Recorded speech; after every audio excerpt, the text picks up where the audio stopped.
Railway station पर काली बहू की 5 रुपए की थाली। भरतपुर का रेलवे स्टेशन लोगों की भीड़ भाड़ से भरा हुआ होता है। उसी रेलवे स्टेशन पर एक गरीब सास बहू खाने का ठेला लगाए खड़ी होती है। तभी काठ गोदाम की एक ट्रेन भरतपुर की रेलवे स्टेशन की पटरी पर रुक जाती है और उसके अंदर से एक गरीब परिवार अपना सामान लिए हुए रेलवे स्टेशन पर उतरता है। माँ, मुझे बहुत जोरों की भूख लगी है, मुझे खाना खाना है। राजेश जी, प्रज्वल को भूख लगी है, मैं उसे क्या खिलाऊं? घर में से मैं जो खाना बनाकर लाई थी वो ट्रेन में ही खत्म हो गया था। एक काम करते हैं, हम प्रज्वल को इस रेलवे स्टेशन से ही थोड़ा बहुत कुछ खरीद कर खिला देते हैं। सुमन, जब तुम जानती थी कि हमारे साथ एक बच्चा भी है तो तुम्हें थोड़ा ज्यादा खाना रखना चाहिए था। मेरी जेब में बस ऑटो का भाड़ा देने के लिए आखिरी पैसे बचे हैं और रेलवे स्टेशन पर खाना बहुत ही महंगा बिकता है। ये हमारा घर थोड़ी है, रेलवे स्टेशन है। सफर में खाना पानी सब खरीदना पड़ता है। यहाँ तो एक पानी की बोतल भी 20 रुपए की मिल रही है, खाना पता नहीं कितने का मिलेगा। पैसों की कमी हर गरीब की कहानी है, जब अक्सर उन्हें अपनी जेब देखकर बहुत सोच समझ कर पैसे खर्च करने पड़ते हैं। राजेश भी अपनी गरीबी को लेकर यही सोच रहा होता है। तभी उसे रेलवे स्टेशन पर एक सास बहू खाना बेचते दिखती हैं, जो कि जोर जोर से आवाज लगाकर लोगों को बुला रही होती हैं। आइए आइए आइए और खाइए, सिर्फ और सिर्फ 5 रुपए प्लेट में घर जैसा स्वादिष्ट खाना, आइए आइए। ये सुनकर वो गरीब परिवार उम्मीद के साथ उनके ठेले के पास आते हैं, जहां खाना खाने के लिए पहले से ही बहुत सारे गरीब लोगों की लंबी सी लाइन लगी होती है। राजेश भी लाइन में लगकर अपनी बारी आने का इंतजार करने लगता है। तभी उसका नंबर आता है। सुनिए, जरा 3 खाने की थाली देंगी? बस अभी देती हूँ भाई साहब। ये कहकर वो काली बहू खाने से भरी हुई 3 थालियां उन्हें दे देती है। इसके बाद राजेश, सुमन और प्रज्वल वहीं रेलवे स्टेशन पर लगे कुर्सी पर बैठकर खाना खाने लगते हैं। खाने का स्वाद अपने आप में स्वाद से भरा अनोखा होता है। माँ, पिताजी, उन दोनों आंटी ने कितना स्वादिष्ट खाना बनाया है ना।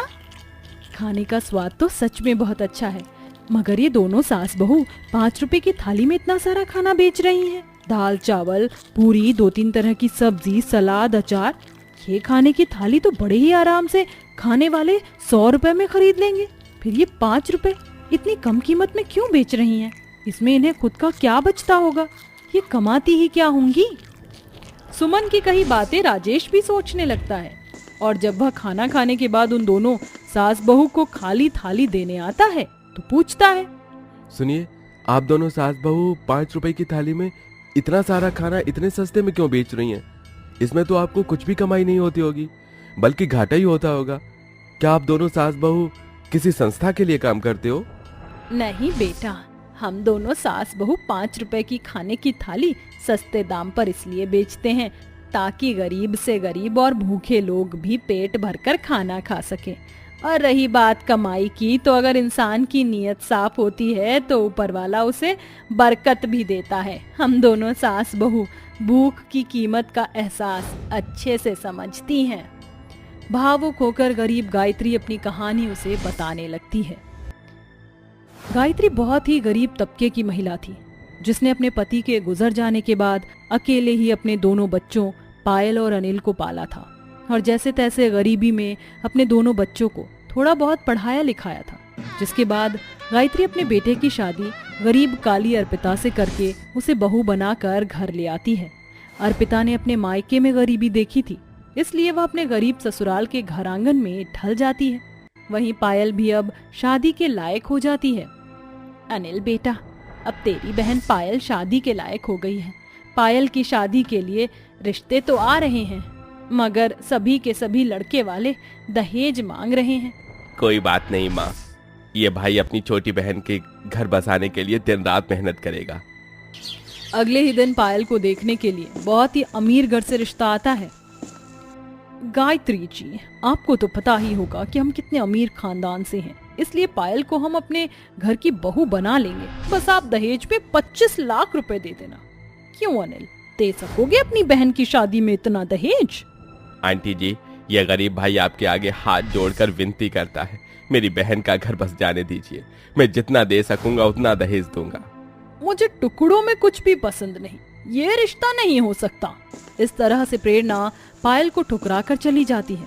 उसी बीच राजेश की नौकरी छूट जाती है और गायत्री के परिवार के दिन बहुत ही गरीबी में गुजरने लगते हैं। ऐसे में उन्हें भूखे ही सोना पड़ता है।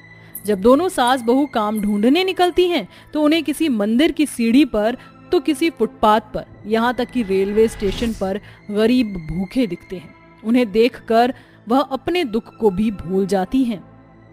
माँ जी, मुझे लगता था कि इस दुनिया में हम गरीब सास बहू का दुख ही सबसे बड़ा है, मगर ये दुनिया जाने हमसे कहीं ज्यादा गरीब लाचार लोगों से भरी हुई है। हमें इन्हें खाना खिलाना चाहिए। मगर बहू, हमारे पास तो खुद ही खाने को एक दाना भी नहीं, तो हम इन्हें क्या खिलाएंगे? माँ जी, वो ऊपर वाला है ना, उसे करनी होगी हमारी मदद। इसके बाद गायत्री अपने घर की जमीन बेचकर अपने परिवार के साथ रेलवे स्टेशन पर झोपड़ी बनाकर रहने लगती है और सरकारी राशन मिल से सस्ते में दाल चावल गेहूं खरीद कर रेलवे स्टेशन पर 5 रुपए के खाने की थाली शुरू करती है। आइए आइए और खाइए 5 रुपए थाली में स्वाद से भरा घर जैसा खाना, वो भी पेट भरकर। 5 रुपए थाली खाना सुनकर रेलवे स्टेशन पर बैठे भूखे गरीब मजदूर लोग उस काली बहू के पास 5 रुपए थाली का खाना खाने आते हैं। मुझे भी चाहिए 5 रुपए थाली का खाना। ये लो बेटी, ये 5 रुपए मैंने खून पसीने की मेहनत से कमाई है, मुझे खाने की थाली दे दो। उस बूढ़े युवक के चेहरे पर भूख की कीमत देखकर उस काली बहू की आंखें छलछला जाती हैं, जिसके बाद वो एक एक करके सभी गरीबों को दाल चावल रोटी सब्जी सलाद अचार से भरी थाली सजा कर देती है, जिसे खाकर लोग बहुत खुश होते हैं और उन्हें दुआएं भी देते हैं। धीरे धीरे उस काली बहू के मुंह से मिठास भरे शब्दों से रेलवे स्टेशन के लोगों की 5 रुपए थाली का खाना खाने के लिए लंबी लाइन की भीड़ लगने लगती है और धीरे धीरे उनके खाने की बिक्री बढ़ने के साथ रेलवे स्टेशन पर उनके 5 रुपए थाली के खाने को पहचान मिल जाती है। माँ जी, हमारे 5 रुपए थाली के खाने से लोग कितने खुश हैं, उन्हें पेट भरकर खाना मिल रहा है और हमें 2 पैसे। बहू, मैं खुद को बहुत खुशकिस्मत मानती हूँ जो मेरे पास तुझ जैसी बहू है, जो लोगों के भूख और उनकी भलाई के बारे में इतना सोचती है। खुशियाँ बांटना मैंने आपसे ही सीखा है माँ जी, क्योंकि आपने मुझ जैसी गरीब काली को अपने घर की बहू बनाया, औरों की तरह मेरे काले रंग के कारण मुझे ठुकराया नहीं। उस दिन के बाद से दोनों सास बहू सफलता की तरफ बढ़ती जाती हैं और उन्हें 5 रुपए की थाली में भी आमदनी होने लगती है। सच में माँ जी, सच में। बहन जी, आप दोनों सास बहू ने इंसानियत को फिर से कायम किया है। मैंने लोगों को अपना घर जमीन बेचते देखा है, मगर कोई अपनी बेटी की शादी के दहेज के लिए घर बेचता है तो कोई कर्ज के कारण, मगर आप दोनों सास बहू ने गरीब भूखों का पेट भरने के लिए ये किया है। अब तक जितने भी गरीब भूखे लोगों को आप दोनों ने भरपेट खाना खिलाया होगा, वो सब आपको दिल से दुआ देते होंगे। वो तो है भाई साहब, तभी तो 5 रुपए की थाली के व्यापार से आज हम सास बहू का अपना घर हो गया है। तो क्या अब आप दोनों ये व्यापार बंद कर देंगी? बिल्कुल नहीं, हमने बस घर बदला है, मगर इस रेलवे स्टेशन पर हमारे 5 रुपए की थाली का व्यापार हमेशा चलता रहेगा, वो नहीं बंद होगा। क्योंकि अगर हम सास बहू के इस 5 रुपए थाली के खाने से अगर गरीब भूखों को भरपेट खाना मिल रहा है और उनका पेट भर रहा है, तो यही हम दोनों सास बहू की जिंदगी की सबसे बड़ी सफलता है। आखिर में काली बहू अपने ससुराल वालों के साथ अपनी मेहनत और कमाए गए पैसों से एक पक्का बड़ा घर खरीद लेती है, जहां गायत्री उस नए घर में अपनी काली बहू का बड़े धूमधाम से गृह प्रवेश कराती है और दोनों सास बहू आगे भी रेलवे स्टेशन पर 5 रुपए की थाली का खाना गरीबों को एकदम सस्ते में बेचती, जिससे गरीब भी पेट भरकर खाना खाते हैं। जेली एक बहुत ही ज्यादा अमीर परिवार से थी। उसका बाप किशोर एक बहुत ही बड़ी फैक्ट्री को चलाता था, जिसमें कपड़ा बनाने का काम होता था। पापा, मुझे ये वाली ड्रेस चाहिए। कौन सी ड्रेस? ये वाली। जेली ने ऑनलाइन अपनी माँ को एक ड्रेस दिखाई। अरे बेटा, ये ड्रेस तो बहुत महंगी है। क्या? इतनी भी महंगी नहीं है?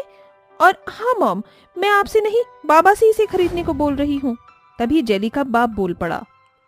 प्रिंसेस देखो, माना मैं तुम्हें बहुत प्यार करता हूँ, लेकिन इस तरह इन चीजों में इतने पैसे बर्बाद कर देना सही नहीं है। जानती हो, इस पैसे को खर्चना बहुत आसान है, लेकिन कमाना उतना ही मुश्किल। और अभी किशोर की बात पूरी भी नहीं हुई थी कि तभी उसकी बात काट कर जेली बोल पड़ी। ओ गॉड डैड, अगर आप मुझे ये दिला रहे हो तो मुझसे बात करो, वरना क्या, वरना भाड़ में जाओ। जेली ऐसे बोलती हुई वहाँ से चली गई। कितनी बदतमीज हो गई है ये लड़की। सही कहा, लाड़ प्यार में पल बढ़कर कुछ ज्यादा ही बिगड़ गई है। सुनिए जी, इस तरह से तो ये बहुत ही ज्यादा बदतमीज हो जाएगी। इसे पैसे की भी अहमियत कभी समझ नहीं आ पाएगी। लेकिन मेरे पास इसका एक इलाज है। क्या? जब तक जेली जिंदगी को नहीं जान पाएगी तब तक उसे गरीबी का सामना नहीं करना पड़े, जहां उसने गरीबी में भी गुजारा करना सीख लिया। समझो, इसका अहंकार बिल्कुल चूर चूर हो जाएगा। लेकिन ये होगा कैसे? तुम ये सब मुझ पर छोड़ दो।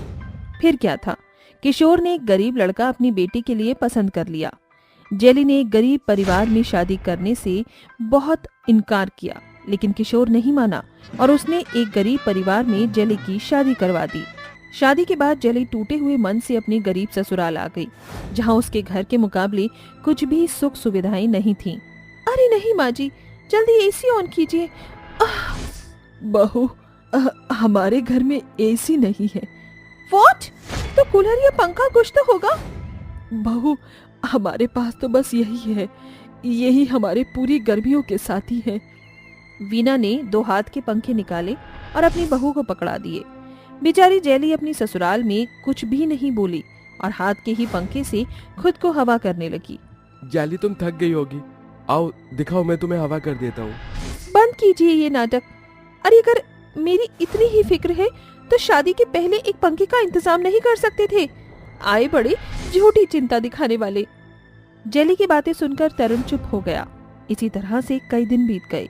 जेली के ससुराल में न पानी की सुविधा थी, न ही बिजली की। बहू, आज मेरी तबीयत कुछ सही नहीं है, तो आज तू रोटियां बना ले। क्या माँ जी, आप चाहती हो कि मिट्टी के चूल्हे पर मैं रोटियां बनाऊं? हाँ बहू।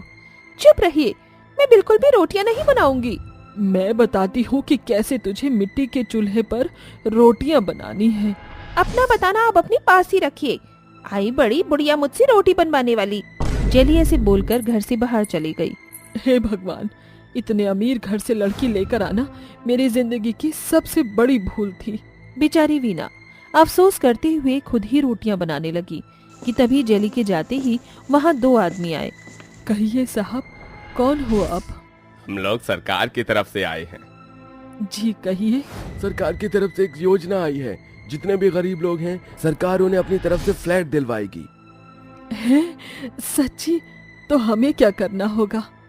अरे कुछ नहीं जी, बस यहाँ पर इन पेपर्स पर सिग्नेचर कर दीजिए। साहब, हम तो अनपढ़ हैं, हमसे साइन करना नहीं आता। कोई नहीं तो आप अंगूठा ही लगा दीजिए। वीना बेचारी ने उस डॉक्यूमेंट पर अंगूठा लगा दिया। वो कोई सरकारी नहीं बल्कि फ्रॉड आदमी थे। वीना के अंगूठा लगाते ही उन्होंने उनका सामान घर से फेंकना शुरू कर दिया। अरे अरे भाई साहब, ये आप क्या अम्मा? अरे तुमने ही तो ये मकान हमारे नाम किया है, तो अब से ये हमारा हुआ। लेकिन वीना की आवाजें सुनकर सभी मोहल्ले वाले निकल आए। जैसे ही ये खबर उसके पति और बेटे को लगी, वो भी काम छोड़कर भाग आए। जेली भी घर आ चुकी थी। देख बेटा, ये लोग क्या कर रहे हैं? हम लीगल तरीके से काम कर रहे हैं। तुम्हारी माँ ने खुद इस पेपर पर सिग्नेचर किए हैं कि ये अब मकान हमारा है। जेली के ससुराल में कोई पढ़ा लिखा नहीं था, इसलिए वो सभी बस चुप थे। जब जेली ने उन पेपर्स को पढ़ा तो उन पर साफ साफ लिखा था कि वो प्रॉपर्टी अब उन आदमियों की थी। आखिर में हार कर पूरे परिवार को रेलवे स्टेशन पर आना पड़ा, क्योंकि अब उनके पास कोई बसेरा नहीं था। क्या जरूरत थी माँ जी बिना सोचे समझे कोई भी कदम उठाने की? ना जाने मुझे क्या हो गया था। अच्छा, अब इन बातों को बंद कीजिए, जो होना लिखा था वो हो गया। तरुण ने बात को खत्म कर दिया और वो लोग वहीं स्टेशन के पास बनी एक छोटी सी भूसे की झोपड़ी में जाकर रहने लगे। कमाई के लिए तरुण, उसका बाप और वीना स्टेशन पर ही झाड़ू पोंछा और टीटी का काम करते थे। जेली को अपने परिवार को इतनी मेहनत करते हुए देखकर दुख होता, इसीलिए उसने भी अपने परिवार के लिए कुछ करने का फैसला किया और वो अपनी पढ़ाई के सभी प्रूफ लेकर एक जॉब ढूंढने निकल गई और उसे एक अच्छी कंपनी में जॉब भी मिल गई। बहुत बहुत शुक्रिया, मुझे इस काम की बहुत जरूरत थी। फिर क्या था, जेली भी अब से रोज अपने काम पर जाया करती। काम करते करते उसे एहसास होने लगा था कि मेहनत और जिंदगी किस चीज का नाम है। वो सुबह से शाम तक काम करती और शाम को आकर अपनी ससुराल के काम देखती। ऐसे ही सिलसिला जारी था कि एक दिन जेली के माँ बाप उसके ससुराल आए। उस वक्त जेली काम पर ही गई हुई थी। अरे समधी जी, समधन जी, आप आइए आइए। वीना ने अपनी बहू के मायके वालों का स्वागत किया और जितना उससे बन पड़ा उसने उतनी खातिरदारी भी की। आप लोग यहाँ रेलवे स्टेशन पर? जी, ये एक लंबी कहानी है। और जेली कहाँ है?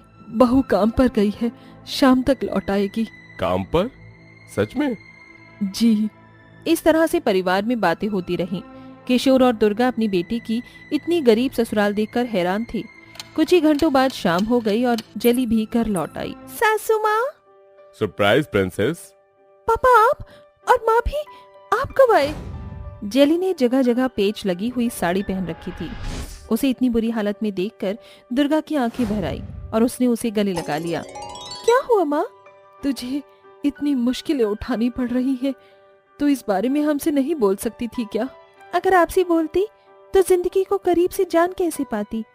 यही सब कुछ समझाने के लिए ही तो आपने मेरी शादी एक गरीब घर में करवाई थी। तो बस मैं उसी जिंदगी को महसूस कर रही हूँ। हाँ, लेकिन बेटा। बाबा, मुझे अपने परिवार के लिए मेहनत करने में बहुत ज्यादा खुशी मिलती है और अब मैं समझ भी पा रही हूँ कि पैसा कैसे कमाया जाता है। दोनों माँ बाप अपनी बिगड़ैल सी बेटी को ऐसी बातें करते देख हैरान थे। जेली ने अपने माँ बाप से बहुत बातें की।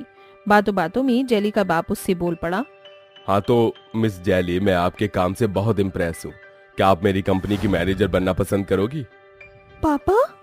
आहा, पापा नहीं, बॉस। बाप बेटी अपनी जगह पर मैं तुमसे एक बॉस की तरह पूछ रहा हूँ, एक बाप की तरह नहीं। ओके बॉस, मुझे खुशी होगी। सभी हंसने लगे। फिर क्या था, अगले दिन से जेली अपने बाप की कंपनी में काम करने जाने लगी। देखते ही देखते जेली की मेहनत ने अपने ससुराल वालों के दिन बदल दिए और सभी खुशी खुशी रहने लगे।